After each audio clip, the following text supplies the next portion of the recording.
Hi, my name is Ameesha. I am an artist working in New Brunswick, and I also work as a gallery assistant at Gallery 78.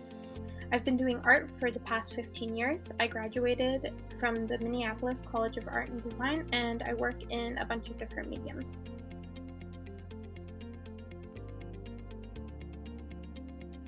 I came to teach this course after I was recommended by the current owner of Gallery 78, and I also had previous teaching experience at other painting companies, and I also privately tutored people.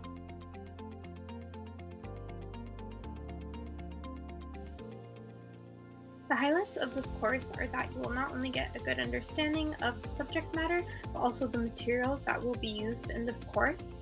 I will also give demonstrations as well as one-on-one guidance to help you paint and draw what you would like and touch on a range of other topics. And lastly, I will approach this course not only creatively but also technically, so there is a lot that you can learn.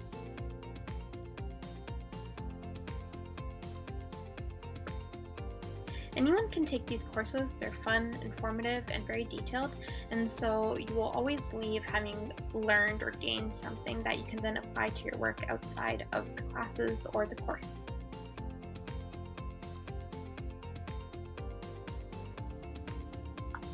I like to start participants off on the fundamentals and then slowly, week by week, build their understanding and knowledge of the course so that by the time that they leave, they feel like better and more confident artists who can then go ahead and pursue their own work outside of class.